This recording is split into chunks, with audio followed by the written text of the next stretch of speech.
Hi, this is Outlaw Bookseller Stephen E. Andrews, and I'm going to look today at a request that I had from a good friend of mine, Jules Burt, of the wonderful YouTube channel Jules Burt Collections and Unboxings. And Jules and I used to work together as book buyers for a major book company about 10 years ago, and we worked together for a short time and we had great fun together, and we bonded straight away because like me, he's a mad book collector, and he asked me to do something about pan-lozenge science fiction. What do I mean by lozenge? Well, what I mean, as you'll see here, this copy of Non-Stop by Brian Aldiss has a rectangle with beveled edges around the author's name, and I call that the pan-lozenge, and I'm hoping to make that a bit of official SF collecting terminology. As you can see, everything's falling over, simply because it was the best word I could think of to refer to them, and I've used it in conversation with friends for a good 15 years, maybe longer. And this is a livery which Pan used almost exclusively for their SF. They were the odd title which didn't have that, between about 75 and 82. And I don't have all of them. There are 50 books here. I'm going to show you the 50 I have and talk about them, because Jules was asking for more information about some of the authors and that range.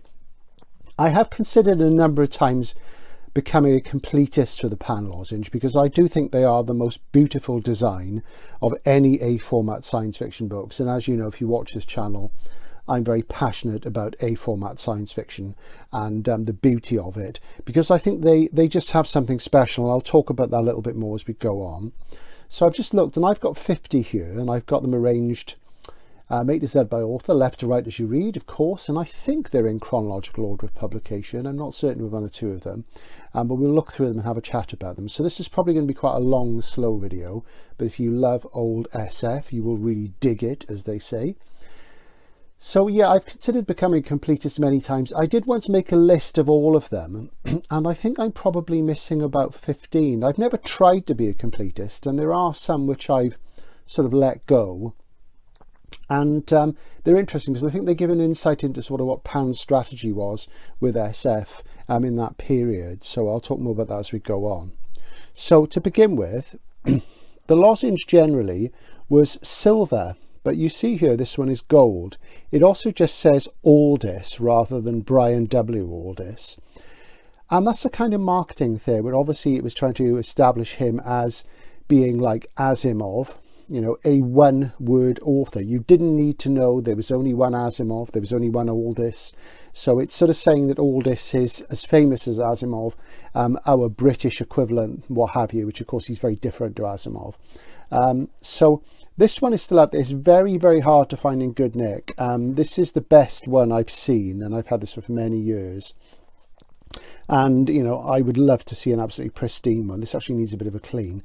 And this is Non-Stop, which is a Generation Starship novel. Not the first one by any means, but by far the best Generation Starship novel I've ever read. If you don't know what a Generation Starship is, it's that idea where if you're going to colonize another planet, it's going to take a long time to get there unless you can travel at the speed of light, which is of course impossible according to Einstein's physics. And you sort of have a ship there with lots of people on board, and they live out their lives and they reproduce and have children, and the original astronauts die and so on. So you have a very, very big ship. So there's generations of people. And the classic idea in these stories is that obviously people forget why they're on board and what have you. And even though it wasn't the first one, probably the one which established the routine with this was back in the 30s, which would have been Heinlein's Orphans of the Sky, which was 2 stories and magazines fixed up into a full book. And that's a great one as well. And what the Generation Starship novel really needs is what you call a conceptual breakthrough at the end, where there's a revelation about the true nature of what's happening, which is a shock to the inhabitants of the starship. but also, you know, it's good if you can do one for the readership as well. And the beauty of Non-Stop is that Aldous does this. He does a double punch with a conceptual breakthrough. It's still in print. It's a Galax's Masterworks these days. A wonderful, wonderful book. If you ever see it in this format, which is the most beautiful it ever looked, pick it up. If you ever see a mint one, wow, you'll be lucky. And a little bit green on the back there. So that's an atypical one to start. One of my favourite Brian Aldiss books, again, it's got a gold lozenge, is Frankenstein Unbound, which is his sort of take on the myth. It's a time travel story in which a man called Joe Bodenland goes back in time, and he spends time with Mary Shelley and finds out that the monster is real. And it's just a wonderful, wonderful piece of literature. It really is superb. It's probably the only Frankenstein book apart from the original that you need to read, and it really is spectacularly good. There's a terrible Roger Corman film which we won't go into, but this is really quite something. But Aldiss, of course, was Britain's preeminent literary SF author from the sort of late 50s onwards. He was a bit eclipsed by Ballard later on, but unlike Ballard, he wrote mainstream novels. He was a great writer. He's a great guy, and he could do anything. He wrote over 100 books. I've read probably between 30 and 40, maybe more. Being a huge oeuvre, enormously nice man when you met him, and very, very funny and talented. And he could write anything, but he really loved SF, and he was a great SF historian. So you see here the typical livery with that wonderful, wonderful typeface. They've got the Pan Science Fiction at the top, the author name in the lozenge. And I don't know what the names of these typefaces are, but they scream modernity to me. I just think they're the most beautiful designs. And I would bring them back tomorrow. Pan are not really very involved in science fiction anymore. They haven't been for a long time, and I'll tell you more about that. But, you know, that is, to me, completely iconic, and I think anybody who was buying SF at the time loves these covers. I mean, the Video Widow, my partner, she loves these. I mean, she's read some SF, but she just thinks they're the best designs of any A format books ever, and I think she's absolutely right.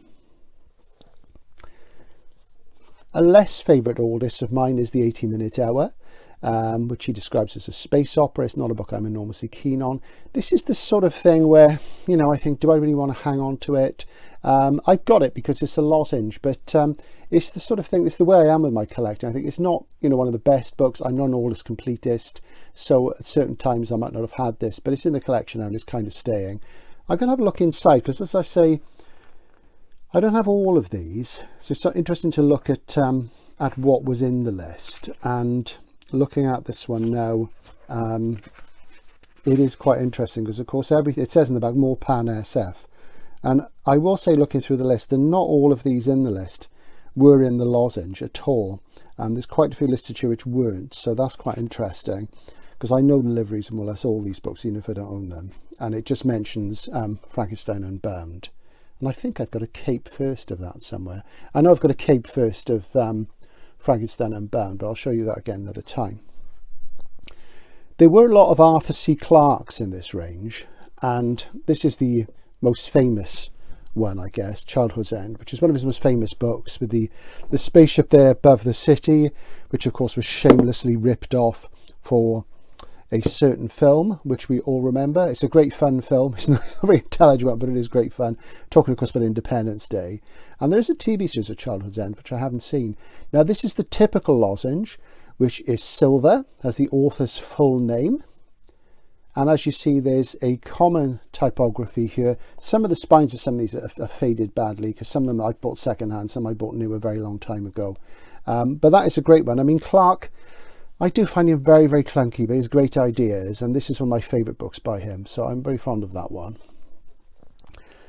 A Clarke book I'm less fond of, because I did find it quite dull when I read it.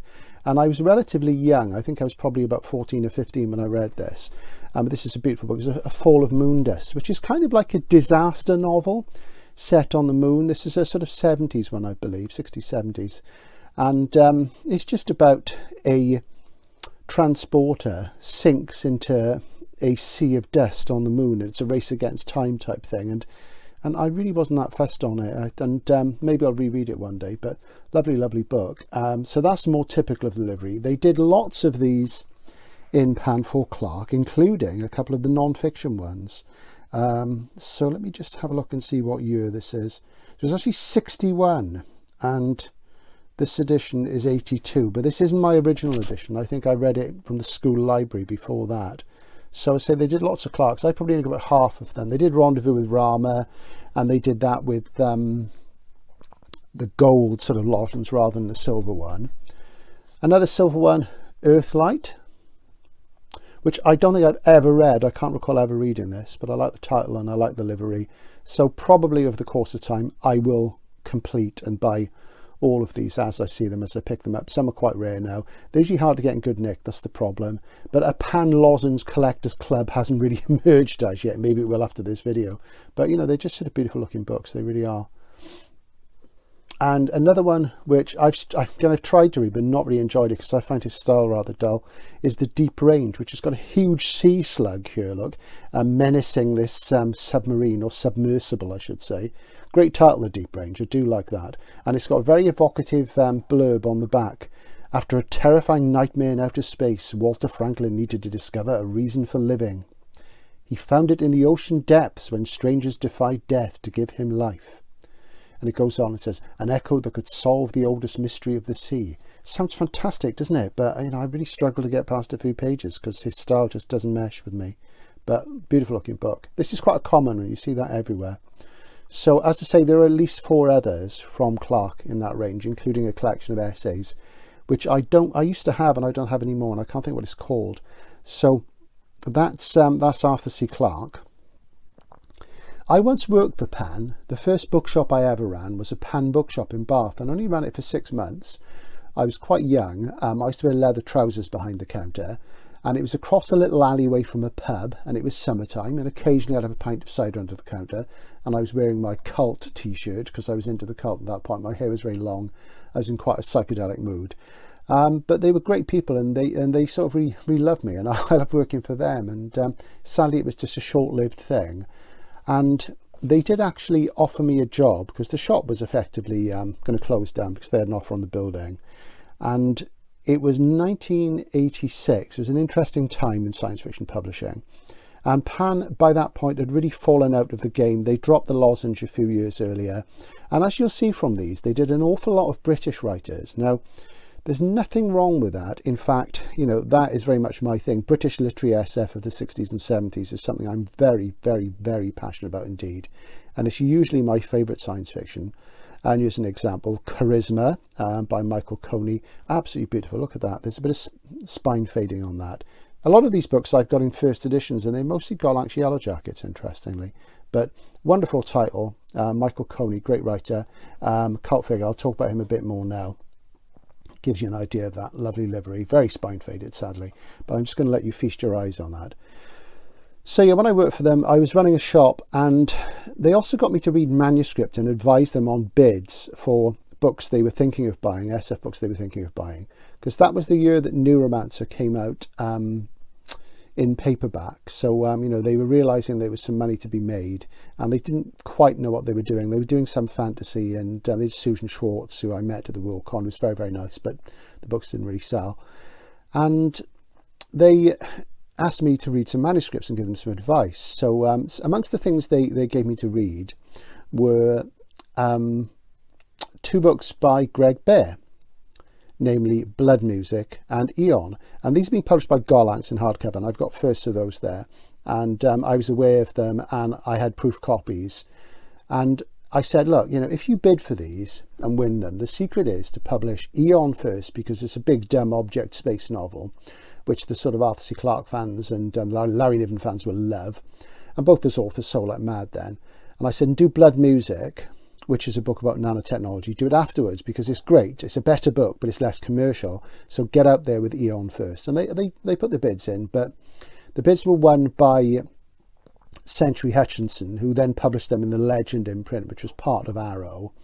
And they did exactly that. You know, Century Hutchinson issued, first of all, they issued Eon, and then they did Blood Music, even though they were written and published in a different order in hardcover. So, and that worked for them really well, and I sold loads of those, and that was one thing. Other things I remember reading for them included 2 early books by Werner Vinge, and I remember saying, look, nobody understands these now, but you publish them now and they'll tick along and they'll develop a cult thing. And I think both those books are in Galac's Masterworks now. So, so that was something I did while I was working for them. So that's Charisma. which is a wonderful alternate world story, I seem to remember. Michael Coney, great British writer, sadly no longer with us. And this is Hello Summer Goodbye. And most of his books tended to be set in small seaside fishing villages, because he ran a hotel, I think, in Devon. And then he did a similar thing in Canada, I believe. And he was big in Australia. And, except, his fishing villages were on other planets. And they're very lyrical and soft and pastoral. And, they're short, sharp books. They're really beautiful. But he always had a very sort of adolescent sort of take on romance. There was a lot of romance in his books. And it was quite sort of like mushy. But it was that adolescent feel which really appealed to me. And I think if you like his style, it's very sentimental and soft. And it was actually really nice. So it was almost like reading a sort of a soft romance in a hard science fiction context. And great stuff. They're underrated, and I don't think there's anything in print now. That's one of my favourites, and lovely title, as you see, Hello Summer Goodbye. Absolutely beautiful. And this was probably his biggest book, Brontemec, which won the British Science Fiction Award for the best novel of 1976, as it says. That's a great cover there. And Brontemec, Hello Summer Goodbye, I think they're part of the same sequence. There is a sequence. As years since I've read them, so I must go back to them. I really enjoyed all of these. And I've got most of these in hardcover first, as I say. They're usually Galactic Yellow Jackets. And there's one called Mirror Image. And there's a great little loose sequence, which is fantastic. So they are very soft, but they're beautiful books, really are. And as you see, the lozenge there, the silver, much admired by collectors of A format SF. Lovely stuff. Great book. Another great English science fiction writer who is pretty much forgotten now, and I don't think there's much, if anything, in print, is Richard Cowper. Now, I know it's Cooper, but I say Cowper just to keep it clear who I'm talking about. Now, his real name was Colin Middleton Murray, so he was the son of John Middleton Murray, who was friendly with Catherine Mansfield, who they knew D.H. Lawrence, so he came from a big literary background. And he wrote novels in other genres, mainstream novels and what have you. And this was one of his most acclaimed SF novels, Clone. And I've had copies of this on and off for years. I bought this one in Hay on Wye recently. You would have seen that in my Hay on Wye haul. And this is quite a witty, sort of satirical thing about clones. If you look at sort of classic and modern SF literature, there aren't that many books about clones. This has got lovely wraparound artwork. And, there's this one, there's Kate Wilhelm's Where Sweet Lake the Sweet Bird Sang, there's John Wyndham's Plan for Chaos. There are others, but clones are often mentioned in SF, but they've never been a really, really big trope that people have sort of explored in huge depth. Maybe there's some things recently I'm not aware of. Of course, there's Ishiguro's famous novel, Never Let Me Go, which is about cloning, rather crude on the science side, but a beautiful book. And this is great fun. I must reread this because it's been many, many years. Another one of his books, which Christopher Priest took me to task for not putting in 100 must-read science fiction novels, is Twilight of Briareus, which is a fantastic book. Posits a future sort of quasi-ice age England, and there's contact with aliens from beyond the stars, and it's just really, really amazing book. And I should have put it in because of its quality, but it didn't really fit any themes that I wanted to cover in my book, because my book is very much about themes, ideas, tropes, and covering the genre in 100 books, not essentially picking the best or the top ones. And I think this won lots of awards, and this I've got a first of this, and this is probably his best book, and I really admire this, and fantastic stuff. And as you see on the back, you get this wonderful sort of English pastoral landscapes there. There's a certain sort of love with Pan of the English and the pastoral, which is a big thing in pre and post and during the New Wave. The English landscapes have been a major theme for British SF, and I think there's very strong reasons for that. We're an island, and there's a wonderful book by a guy called Nicholas Ruddick called Ultimate Island on the Nature of British Science Fiction. It talks about British SF in the context of being an island, and I think it's supremely relevant. And as I've said before, I am a big fan of novels set on islands. They have a kind of drama, and the sort of limits of an island bring out all sorts of possibilities for plotting and for local colour and for descriptive writing. So I really think they're special.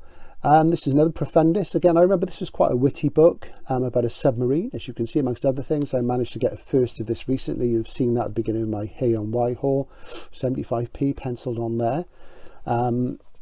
You know, again, if you go to certain places, you can still pick these up at Hay, particularly there's a lot of these around. You get the feeling that, you know, people never really got into them, but he was a great writer, he really was. This next one has a particular meaning for me, because I can remember vividly buying it new.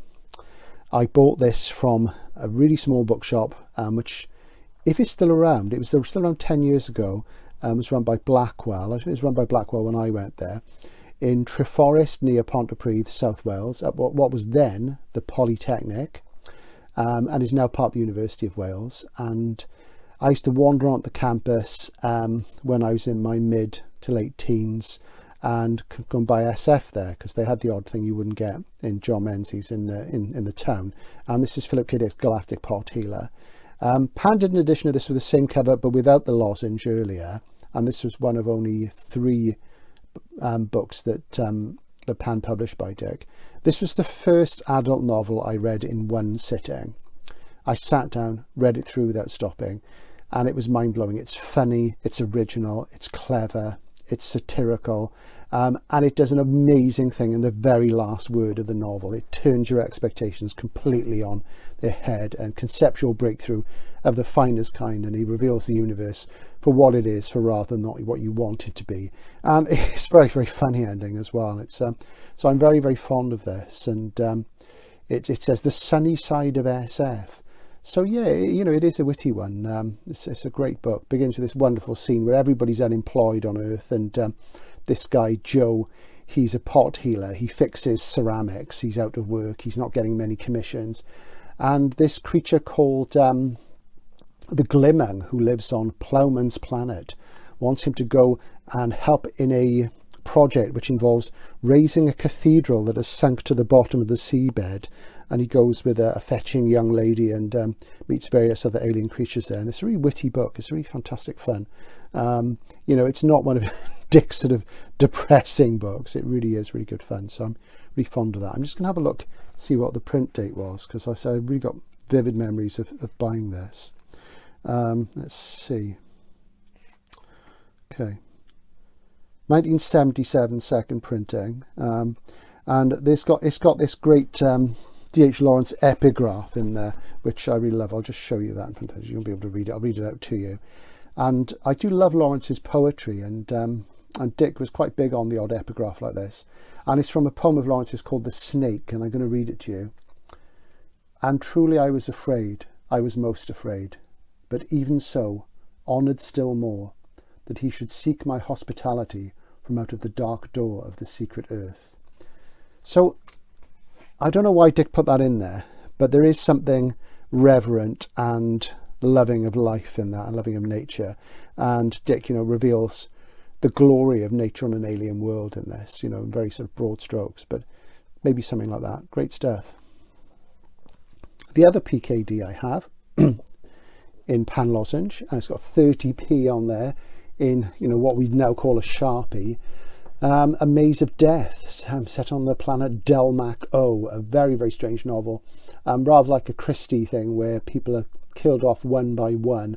There is a frame narrative around that with a revelation, great conceptual breakthrough. Again, I'm not going to tell you what it is, you have to read it for yourself. One of Dick's spikier books, real contrast to Galactic Pot Healer. So you've got the very soft, funny Galactic Pot Healer and the spiky, nasty, speed-driven amphetamine sort of thrust of A Maze of Death.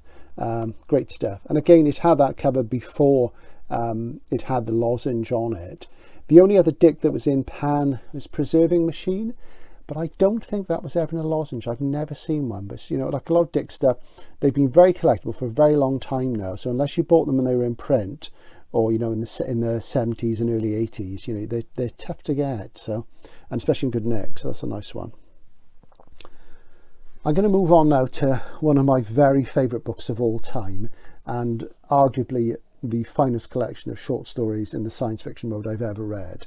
And that's Harlan Ellison's The Beast That Shouted Love at the Heart of the World. And what a magnificent cover. One of the great tragedies of my bookselling life is that during my time in bookselling, which is now coming up to 38 years, there has not been a mass market edition of this book that I can press into people's hands, send them away, and know they will come back changed. I first read this circa 1980, 1981, and it's an absolutely amazing collection of stories. The only collection of stories I would say that I like more than this, and I've just realised I've missed that out when I've gone through all my A formats, so I'm going to have to stop the camera in a minute and fish that out so I can go back to it, is Alfred Bester's The Dark Side of the Earth. So bear with me, I'm going to hit the little button and be back with you in a second. Okay, so I've got my Besters, so we can continue. But Ellison, the Beast Who Shouted Love at the Heart of the World, that's a depiction of probably the most important story in the book, which is a boy and his dog, which was multiple award winner, easily the best post-apocalyptic story I've ever read. Better even than Cormac McCarthy's The Road, better because it is pure SF. It's a novella. It's set some 20 odd years after a nuclear war. It's set in the ruins of America, and this, believe it or not, is the dog Blood. Looks more like a cat, of course, and Blood is a telepathic dog. He is the ancestor of genetically engineered dogs from World War III. The story is set after World War IV, and his ancestors were modified with vivisection with genes from cetaceans and baboons and also dogs, and they bred true, and they were sort of skirmisher hounds working in the Third World War. And the Fourth World War is the one that turned really hot. And this is Vic, who's a teenager, who I think is the model for Halloween Jack in David Bowie's song Diamond Dogs, and I'll talk about that when I do my next Bowie video, which I've been saying I'll do for ages. I must get around to it. And they live in a ruined future America, and it's a very savage story. There is a film version which is very good. It fluffs one key scene, unfortunately, and is overly satirical, but it's an absolutely wonderful story. A lot of feminists really hated it. It came for a lot of criticism, but as a post-apocalyptic story about the savagery of the world that would follow a nuclear apocalypse, it's fantastic, and it's incredibly well written. I really can't say enough good about this book. As I say, it is one of my favourites. When I do an Ellison feature, I'll talk about it in depth, but every single story in this is just magnificent. There's a superb introduction. You know, Ellison, Christopher Priest once said that, Ellison is a very sort of sensationalistic writer, and he is. He writes for effect, but the effect is quite something. And the stories in this, Phoenix, Asleep with Still Hands, Try a Dull Knife, Run for the Stars. These are pure SF stories, looking at a lot of the classic situations, and they're written with real verve. It's almost like taking a Bowie knife and slicing through a piece of meat. It is spectacularly good. And as I say, in my top 2 collections of all time for SF stories. With that in mind, I'm going to backtrack a bit and look at the Alfred Besters, which I somehow managed to miss when I was fishing these out, probably because they're so spine faded, as you can see here. And this is probably my favourite short story collection of all time. And that's The Dark Side of the Earth by Alfred Bester. I don't think there was ever a hardcover. I'm sure maybe James Goddard, who watches my channel, will correct me if I'm wrong. And my dad bought me this, so it has very special meaning to me. And my dad's no longer with us, and he bought this for me when I was in my sort of mid-teens. And I'd never heard of Bester, and he used to sort of go for a hospital appointment every 6 months in Cardiff when I was young, because he had a serious illness when I was small. And he used to buy me a book most times, and he would go and tell you an instinct. And even though he hadn't read any fiction since he was a teenager, he stopped reading novels when he was a teenager. He had good instincts, and he bought me this, and he also bought me my first Ellison. And he bought it, and he said, this looks like the sort of thing you'd like. And I absolutely loved it. It's superb. People talk about Bester as, the man who brought modern prose techniques into SF in the 50s, and he did. And he was an amazing writer, magazine editor. Really great stuff, and he had a huge impact with his novels The Demolished Man and Tiger, known in the USA as The Stars My Destination, for many years now known in the UK as The Stars My Destination, but Tiger from the Blake poem is a better title as far as I'm concerned. And there are 7 stories in this, and they are all word perfect. I cannot say enough good about it. They say it's hard for me to be objective about it, because it is one of my very favourite books. I've read it time and time again. And stories like Time is the Traitor and The Men Who Murdered Muhammad, they're funny. I think Time is the Traitor would make an amazing film.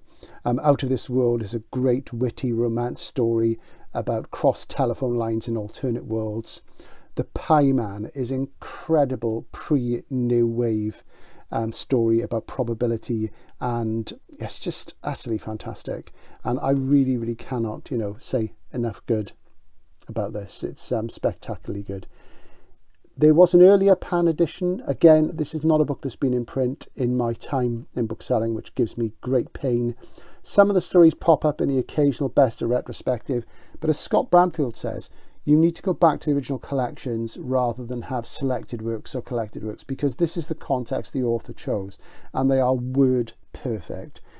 If somebody said to me, just buy one genre science fiction book, I would say, read that one. I prefer this above Bradbury, above Dick, above Ellison, above Ballard, everybody. This is probably my favourite science fiction book, and that really is saying something. It's superb. The only exception would be 1984. And anyway, as short stories, it's impeccable. Another bester collection that Pan did was Starburst, and that contains some stories which are probably more famous. These are hard to come by, but if you see them, do pick them up. And I mean, the best story that people talk about a lot is Fondly Fahrenheit, which I think is in here, which is good, but I don't think it's as good as everybody says it is. But it's got a wonderful story called Disappearing Act. And I'll just read you a bit from it. I do apologise. This one wasn't the last war or a war to end war. They called it the War for the American Dream. General Carpenter struck that note and sounded it constantly. And it's a wonderful story about war and fatigue and what happens. And it's very, very witty, and it's an amazing ending. It's just absolutely great. And I can't say enough good about that. So there's some great best stories in this. I'm just going to pull it out of frame so I can have a look at what else is in here. Doesn't seem to have a title page with all the stories in it. So I don't know, mate, that's odd. I get the feeling there's a page missing there. But there's some great stuff in this. But I say if you can get either of these, but this one is just the business. So I'm going to slide that over into its place in the alphabet. There we go. So I've actually got 52 of these. Ellison we've talked about. So the best in the Ellison are The Jewels and the Crown. Ellison, of course, mostly wrote short stories. He wrote novels early in his career. But he was well known for his stories. He won lots of Hugos and Nebulas and what have you. But because he wrote stories and because he was a rather awkward man, his name has faded enormously in the last 40 years. And it's a great shame, because I wish I'd had the opportunity to push these on to people, and because they are sort of life-changing stuff. This is a great collection, Approaching Oblivion. Great title. I am a sucker for good titles. I do like a good punchy two-word title. I don't think there's any excuse for an unoriginal title. There's lots of words out there in your dictionaries, writers. So please don't use a title somebody else has already used. Editors need to step up and make sure that their books have interesting titles, particularly with SF. But a title to somebody who reads, to somebody who's literate, will draw you in. And Approaching Oblivion, fantastic, really, really great stuff. So that's a good one. There's some great stories in there. A really, really good one from Ellison is Deathbird Stories, which was another favourite. And there's incredibly powerful stuff in there. A pantheon of modern gods is what Ellison called it. And interestingly, you'll see on this one, it doesn't have the Pan science fiction. It just says Pan. The science fiction is missing. So that's probably a proofing error. But you'll also notice that there's a lozenge around the title as well. So interesting stuff. And this is a very book which is very dear to me. I've got firsts of all of these Ellisons because I'm a huge fan. I've probably got some limited editions as well of some of them. And it says on the back, the chief prophet of the new wave in science fiction, sort of New Yorker said. And there's this great blurb from Ellison's own introduction on the back, which I'm going to read to you. The grimoires and necronomicons of the gods of the freeway, of the ghetto blacks, of the coaxial cable, the pain god and the rock god and the god of neon, the gods that live in city streets and slot machines, the god of smog and the god of Freudian guilt, the machine god. Know them now. They rule the nights through which we move. Now that's very like William Burroughs to me, and it shows the influence of people like Burroughs over people like Ellison. Very dramatic, axiomatic writing, Nietzschean almost in its power. And the stories in here are amazing. I mean, The Whimper of Whipped Dogs is a fantastic story, based upon the time when a woman called Kitty Genovese was murdered in plain sight of lots of people in a courtyard of some flats in New York, and people just stood in their windows and watched. Shocking thing. It's not been little known in the UK. There's a great story in here about that. There's the story Pretty Maggie Money Eyes, which is a wonderful story about a slot machine. Shattered Like a Glass Goblin, which is about drugs and the Vietnam War. Amazing stuff in here. Lots of award winners. Along the Scenic Route, which is like Mad Max, and it's a fantastic car story. 14 pages long and perfect. Neon, which is just so funny and brilliant. You know, these really are the masterworks of American science fiction stories. I mean, they really are quite something. They're spectacularly good. And yet no mass market editions because of Alison being awkward. Hopefully at some point his estate will sort of get its act together and we'll see new editions in Golax Masterworks or something in the UK. If you see them, pick them up. They've mostly been in rubbishy print-on-demand trade paperbacks for decades, and even though I've stocked them now and again, getting hold of them is difficult, and they're a tough sell because they just look awful. But looking beautiful here with this great mauve background is this Robert A. Heinlein, The Green Hills of Earth, which is a title I love. That's a superb title. And this book takes me back to Woolworths in Pontypridd in the 70s, my hometown. They had 2 bays of paperbacks, and this one was one that I would look at because I loved the title. I loved the cover with a spaceship emerging from that sort of onyx building there. But I was never a Heinlein fan. I'd read I Will Fear No Evil, the NEL edition with the skull on the cover, which I'm looking for a decent copy of that at the moment, and that's really hard to find. And you know, even at the age of 13 or 14, I found him rather prurient and tacky, and I didn't like his writing. And I've come around a bit more now to some of it, but this is some of his early future history stories. Absolutely beautiful book, as you can see. I'm keener actually on the design of the book than the stories themselves. But isn't that lovely? I mean, that's really beautiful. That stands out. Get these back into print, Pan. Get the rights somehow. You might have to put them in B format, but keep this livery. It's lovely. Had I stayed with Pan when I was working for them, they actually offered me a job in Basingstoke at their head office. I think the distribution centre is probably still there actually. And you know, I'd been in Bath probably about a year. My partner and I got together, and I was really enjoying being in the city, and I didn't want to move to another city which didn't sound as exciting. And you know, it was a total mistake. I should have gone. I should have taken an office job with Pan. And as several reps from publishing said to me a few years later, Steve, you should have taken that job. You'd have been head of Pan SF and you'd have revitalised it. So, you know, maybe so. You know, they if they'd given me my head, I probably would have tried to do that. I don't think I really knew enough about the contemporary publishing then to turn things around. But everybody seems to think that my passion would have driven that through. But, you know, that's life. You live and you learn. I wasn't success oriented. I probably should have been. And I often wish I should have done that. But hey ho, that's life. You don't always make the right decisions. You know, you live forward and understand backward.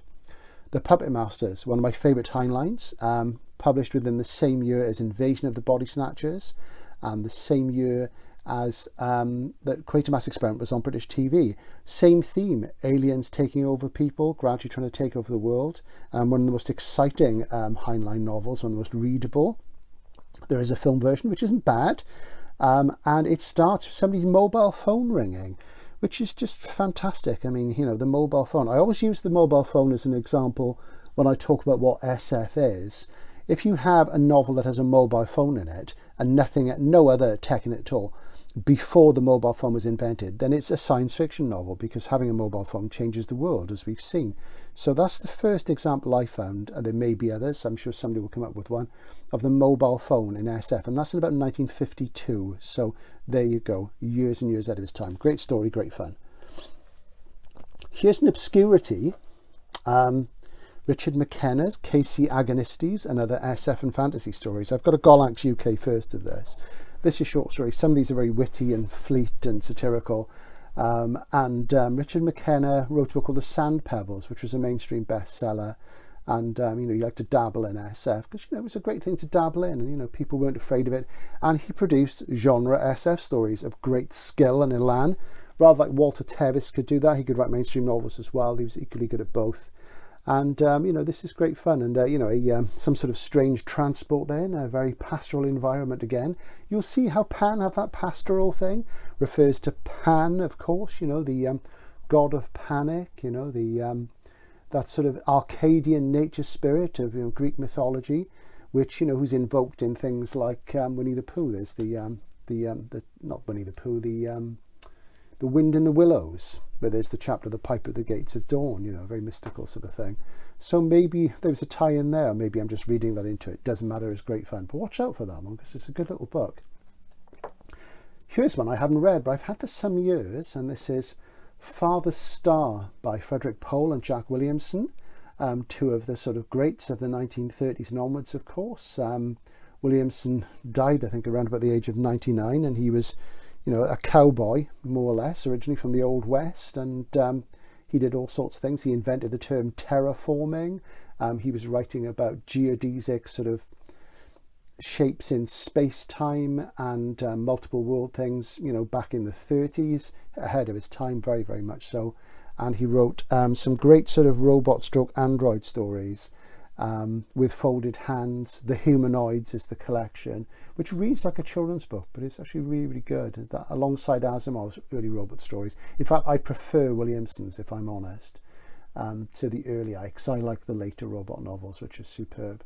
And Pohl, I mean, Pohl, you know, he was editor, publisher, fan, did lots of great stuff. You know, I've not read this one yet. He was a big collaborator. He used to write a lot with C.M. Kornbluth, you know, with other people as well. So, you know, and a man who put an awful lot into the genre. Between them, they did a lot of work. And Pohl's best book, I think, that I've read, and he wrote many, of course, so there's many I haven't read yet. But my favourite one is a book called Man Plus, which I think is superb, and I'll talk about that again in a future video. So I've not read that one yet, but very, very pretty. Look at that. They don't make them like that anymore. Beautiful. So, you know, the lozenge livery is the thing. Okay, we're about halfway through. So as I say, this is a long one, but it's what Mr. Burt wanted, so it's what you're getting. Christopher Priest, Indoctrinaire. Well, what can you say? Look at that cover. Indoctrinaire was Priest's first novel. He put it together, fixed up with 2 short stories, sold it to Faber, and it's a Kafkaesque nightmare. It's about a man working in the near future in a laboratory, an underground laboratory in the Antarctic, and he's transported to Brazil, where there's an area which is a time slip zone, and he ends up in a Kafkaesque nightmare, and it is absolutely fantastic. It's a strange book. It's very sort of spiky and harsh, and I absolutely love it. And I know, you know, people consider it a minor novel. I think Chris himself thinks it's a minor novel, but it's actually grown and grown on me. I think it's superb, a solid new wave classic, and the most beautiful edition it's ever had. It's one of the few Priest novels I don't have as a hardcover first. I think there's only 2 I don't have. One of them's a Space Machine, but that's quite easy to pick up, and I must remedy that. But Indoctrinaire is fabulously rare in hardcover, and it fetches hundreds of pounds, and boy would I love one, but you know, it's just not going to happen. So there we are. So this is in print. Galactic do it. More or less all of Chris's books are in print. They get reprinted now and again. They're in Galactic, so do read it. It's absolutely marvellous. Next up, his second novel, and regarded as a big step up for him commercially and critically, is Fugue for a Darkening Island. That's a Mike Ploog cover. Mike Ploog used to do lots of comics. He did Werewolf by Night, for example, a horror comic from Marvel, which I used to read avidly as a kid. And I've got a Werewolf by Night omnibus here somewhere, which is the size of a house. So I'll show you that one day when we do some comics videos. But this is a very controversial book, or would be if people knew of it. It's in print. It's got a forward now, and it's very realistic. It doesn't pull any punches. It's a non-linear narrative, and it's about a rather sort of soft, liberal, middle-class lecturer at a college, and he finds himself in a situation. He's kind of estranged from his wife. He loves his daughter, but he's a little bit estranged from her as well. She's a young girl of about 14, and he's in a situation where a Conservative government has come into Britain, and there's been a limited nuclear war in Africa. So lots of boat people are coming over, and this of course is before the term boat people. They're coming over on ships from Africa, drifting to Britain, and you know, there are a lot of them. And it's rather like the sort of migrant crisis that we've been seeing for some years, and that we're actually seeing a lot of at the moment. And it looks at the moral quandaries, and it flips back and forth in time, so it's all cut up, so it's very, very disorienting, but it is a fantastic narrative, and it shows how British society breaks down. People choose sides, this civil war, and it doesn't offer any easy answers, it doesn't make any moral judgments, it just presents things as they actually would be. And when it was first published, I think it was reviewed in New Statesman, and the hardcover review, I've got a Faber hardcover there first, said that, you know, it was a good solid anti-racist socialist left-wing book. And then when the paper came out, the same magazine reviewed it, different reviewer, and they said that it was a fascist book. So it's kind of interesting, really. But Priest wrote it, he said, in response to Enoch Powell's famous Rivers of Blood speech, and it has been quite prescient. And it also reminds me of the Tom Robinson Band in the late 70s, and this came out, I think, about 71, 72. The Tom Robinson Band, that album Power in the Darkness, there's a couple of songs on that, and people say, oh, Tom Robinson was very soft, The Clash was the real thing, but he was a really good storyteller. There's a real narrative gift to what he did. There's songs like You've Got to Survive, and they very much remind me of this novel. It pulls no punches. It's a new wave classic. You know, if you like ballad, you really should read Priest, because at his most merciless, Priest is, you know, is not the same. He has a different way of things, but this is really, really quite something, and I can't say enough good about it. So, Fugue for a Dark Island, what a brilliant title. Read it.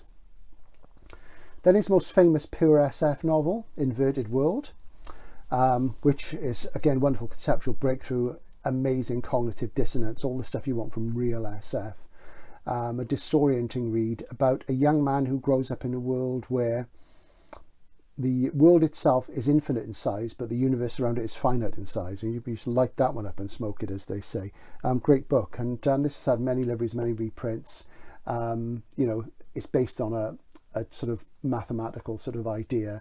There's also lots of psychological things in it. Great stuff. I'm not going to talk too much about it because it's quite a famous book. As you see, there's quite a lot of Priest in Pan Lozenge, Infinite Summer. His second collection, which contains some of the first Dream Archipelago stories, which became a big thing for him. Some great stuff in there. And, you know, you do detect a bit of the influence of Ursula Le Guin in this, especially in a story called Negation, which is about a young soldier who is at this sort of Arctic outpost, I want to say. It's very snowy, and it reminds me of Dino Buzzati's The Tartar Steppe, which is one of my favourite books. And this writer, who's a woman, comes to talk, and she has an unusual name, and it sort of reminded me of his, you know, his regard for Ursula Le Guin. Great stuff. This was one of my very favourite Pan Lozenges, and that's The Dream of Wessex. First time in paperback. Absolutely beautiful. Look at that. England. Superb. And this is an early virtual reality novel. Not one of my favourite Priest novels, actually. To me, it's a transitional work. It is very good, but to me, it's a transitional work from the 70s.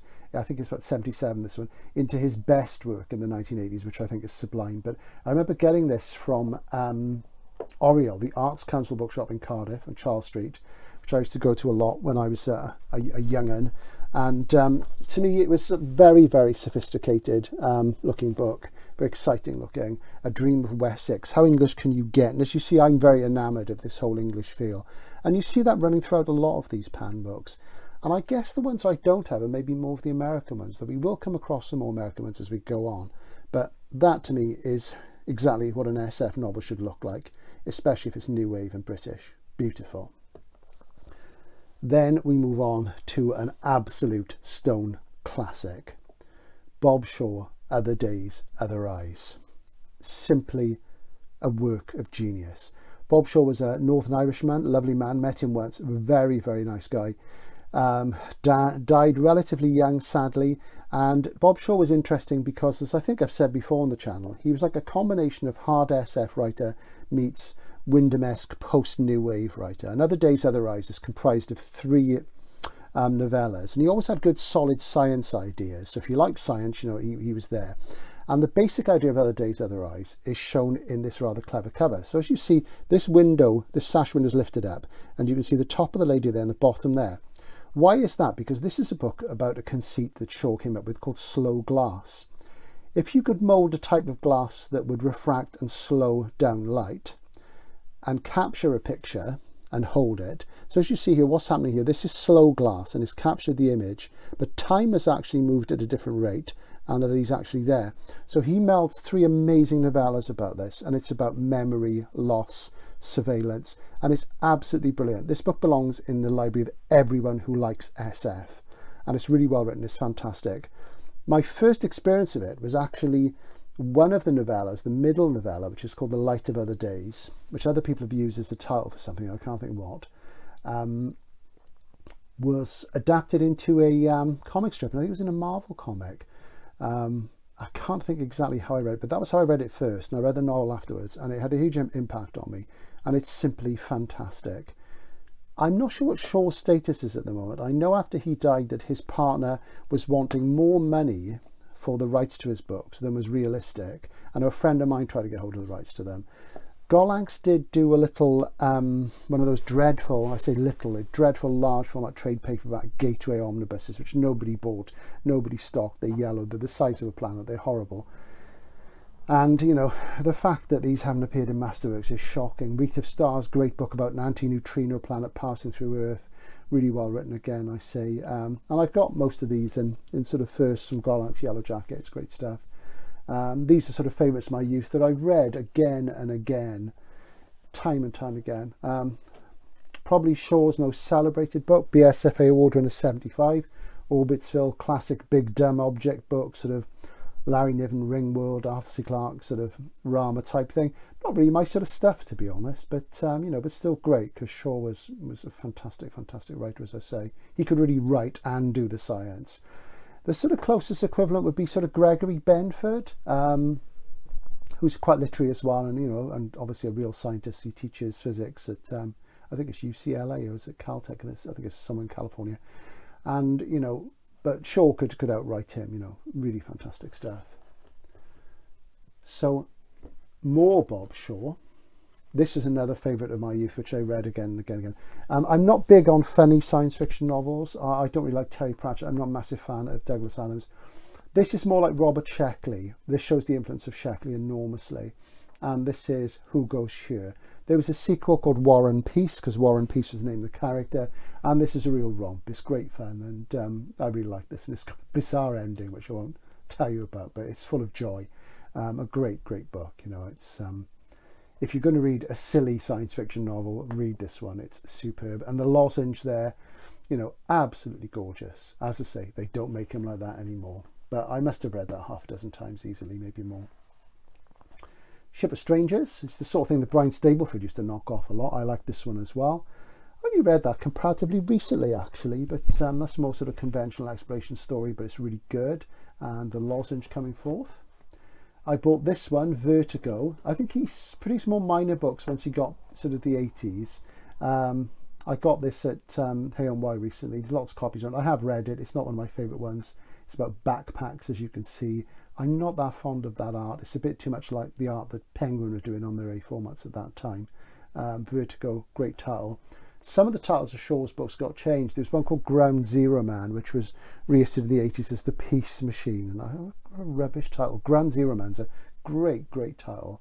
And then, of course, there's Night Walk, which is a superb book. But we'll talk more about Shaw at another time. One of his short story collections, Cosmic Kaleidoscope. I think I've got all his Pan stuff. Simply lovely. Good short stories. All sorts of themes covered. Classic SF. And then we'll finish with him with a minor book, but still a book I'm very fond of, and that's Medusa's Children, which is an underwater tale. Lovely book, and I had a copy of this, like this one, pretty much mint, and I gave it to my friend Martin, and I regretted it because I know Martin loves Shaw as well and wanted to republish him and couldn't get the rights, like I said. But I managed to pick another one up, and I've got a hardcover first as well. And this has got some great sort of, you know, he's very good at writing about relationships between men and women, you know, some good romance stuff in his books, if you like that. And very vivid memories, the way he describes the girl in this, and lots of great underwater scenes, which are normally really boring, but he does them really well with real elan. It's fantastic stuff. Now we come to an American writer, at last, I hear you say, Clifford Simac, somebody who I've not read enough of. I have read this one, and that cover there, that's fantastic. That's, let's see, that's, what's his name? Good grief, it's eluding me. I'll have to put that in the titles underneath. Did a novella with M. John Harrison, not a novella, a graphic novel with M. John Harrison. The Werewolf Principle, superb stuff, lovely.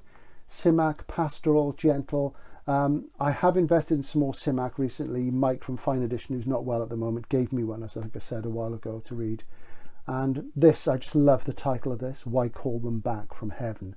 That's a title. I've not actually read this. I've had it for years, never got around to reading it. I will do. I'm going to have a bit of a Simac binge at some point because I really have neglected him. But there you go. But again, as I said, Simac had a pastoral feel, and that ties in with a lot of the English New Wave and post-New Wave SF that they did. As you'll see from this, we've covered a lot of British writers. Aldis, Clarke, Cowper, Coney, Priest, Shaw, and just a few Americans, Ellison, Bester, admittedly great Americans, Heinlein, now Simac, but an awful sort of big focus on, sort of British writers there. But now an American who I mentioned a while ago, Robert Sheckley's Options.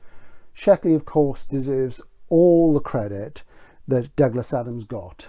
He was fleeter, he was wittier, he was earlier, he was more original. Ideas from his books would end up in Douglas Adams' books. I know a lot of people, this is quite controversial, this, but I personally feel that Adams plagiarized. I'm sure there's some people who will be really outraged and offended by that, and I'm sure they can misprove it, but I'd like to see some proof. But to me, it's quite shocking when you read Dimension of Miracles after reading Hitchhiker's Guide to the Galaxy, and there's the planet builders and all that stuff in there. You do wonder. This is one of his 70s books, and it's really odd. There's a robot in this who is clearly, to me, the model for Marvin the Paranoid Android. And this reads like if you got the French Nouveau Roman from the 60s, the new novel, and got somebody like Alain Robbe-Grillet or one of those people to write a science fiction novel, it would end up like this.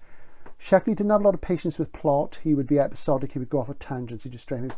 So it reads like a French experimental novel that's been translated into English about a robot, and it's really, really odd, but I love that title, Options. It just says so much with so little. Very unusual book. For me, very strange. It looks at all sorts of questions of meaning and eschatology and stuff. And I'll read you some of the blurb. Tom Mishkin is forced to trek across Harmonia. That's not Harmonia, the krautrock band. It's a planet, to obtain spare parts for his grounded spaceship. And with him, he has a special purpose environmental response robot. Spur. And the robot is, bewildered and sometimes less than competent, he says. So it's very, very odd. It's strange book. In a way, it's almost like a parody of the way Hal behaves in 2001. Do pick it up. It'll mess with your head, but in the right way. We then move on to one of the great Americans, almost as great as Ellison and Bester. Some people would say greater, and I think it's an arguable point, and that's Robert Silverberg, who from about 66 to 76 was arguably the finest science fiction writer in the world. And this is Downward to the Earth, which is now a Gollancz masterwork. And this is an amazing book about redemption and loss and trying to put things right. It's a book about colonialism and imperialism. Superb novel. And Silverberg, I always think, wrote about power and transcendence better than anybody. He's still with us, obviously, but his key period was definitely then. And I read him in the early 80s when I was younger and liked his work, but I had a major renaissance with him in the early part of this century, and I read loads that I hadn't read and reread ones I had read, and he's gone up and up and up in my estimation, and I think he's getting more and more acclaim as time goes on, and boy does he deserve it. That's a fantastic novel. Shades of Conrad as well, and Shades of Apocalypse Now, except it was before Apocalypse Now, but of course obviously there's a Conrad connection to Apocalypse Now because it's a film version of Heart of Darkness, as we all know. One of Silverberg's more harsh and savage books is The Second Trip. Great stuff. I mean, when he does that harsh thing, I know David Pringle mentioned that his novel Thorns, I think he says in 100, his 100 best SF novels, I think David says, I do not like that bitter book. And that stuck with me, and I felt this way about The Second Trip as well, but it's great stuff. I can't say enough good about Silverberg. And there were very few of them in Lozenge. They did his trilogy, but they weren't in Lozenge, the Magic Poor trilogy. This is a short story collection, Capricorn Games. Classy as the day is long. So there wasn't much Silverberg. in Lozenge, but you know, what there is, you must have. Moving on then, 2 more writers to cover. A writer who has produced a huge amount, did a fantastic book on the sociology of science fiction. Somebody who I never feel I've read enough of. I've probably read about a dozen of his books, and he's done about at least 100. I must get a lot more. I read one recently, adore one. It's Brian Stableford. And this is my favourite series of space operas. I don't like space opera really. I think a little bit goes a long way. But this is the first of a sextet, a 6-volume series, The Adventures of Star Pilot Granger, the Hooded Swan series. And this is Halcyon Drift. Granger's a very cynical guy. These are nice, fleet, short, sharp novels. And I've got some of them in hardcover first. Some of them I don't think were ever issued in hardcover. They were J.M. Dent.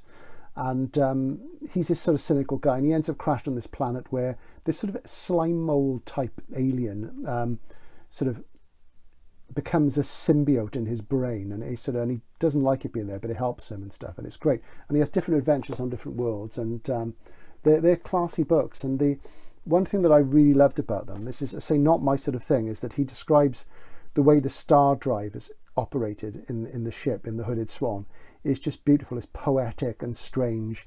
And there are parts where I seem to recall somebody is shoveling something, like the way you shovel coal into an oven on a steam train. There's a sort of equivalent of that, and the way it's expressed and the physics is in there, and it's gobbledygook, of course, but it sounds wonderful. It's that sort of poetry of science fiction that Adam Roberts talks about in his TED talk, where he says, you know, science fiction is like poetry. And, you know, you look at that cover and that is poetry. Look at the title, Rhapsody in Black. And the modernist sort of typefaces. Great title. Fantastic. And these are superb. I love these books. And, you know, they're some things you can pick up and read again and again. And there's the third one, Promised Land. Granger goes to yet another strange planet. The Paradise Game.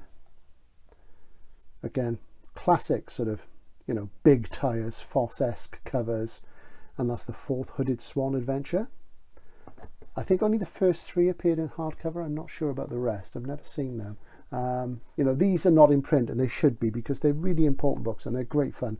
The Fenris device. Fenris, of course, the wolf at the end of the Norse world, you know, when everything comes crashing down in the hall at Valhalla.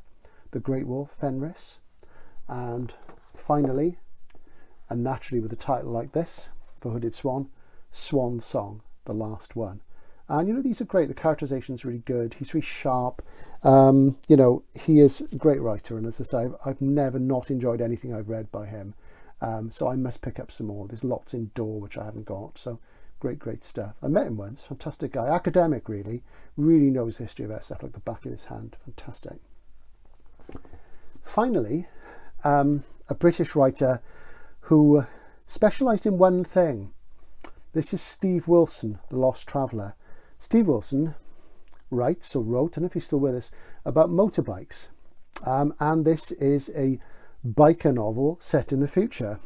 I guess rather like Zelazny's Damnation Alley, because of course the character in that, Hell Tanner, is a Hell's Angel, and this is a similar sort of thing.